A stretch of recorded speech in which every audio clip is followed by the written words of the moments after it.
Muy buenos días, Teniladores y Neveras del Valle. Rubén, te saludo. Bueno, esta tarjetita que me trajiste, tocó hacerle una adaptación de otra fuente, porque realmente la fuente de ella no sirve, pero se puso a trabajar. Entonces vamos a darle inicio. Esta tarjeta llegó a nuestro centro de servicio porque no prendía. Nuestra garantía es solo porque no prende.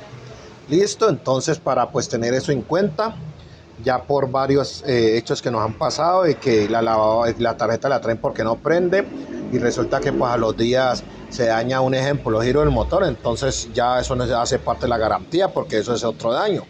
Esta tarjeta la trajeron porque no prendía, es una Mave Kraken, no prendía, ya se puso a prender, se ensayaron todos los giros, está trabajando bien todo, por lo tanto la garantía es solo porque no prendía. Listo, entonces vamos a darle aquí.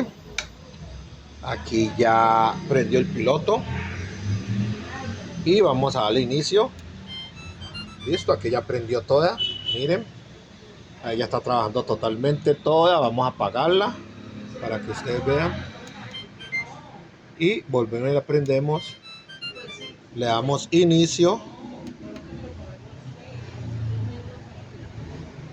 Y ella ahí pues aquí está trabajando toda. Listo, miren, ahí ya comenzó a trabajar. Obvio se me va a bloquear porque no le tengo nada conectado, pero esa tarjeta llegó a nuestro centro de servicio porque no prendía. Listo, por ninguna otra razón, solo porque no prendía.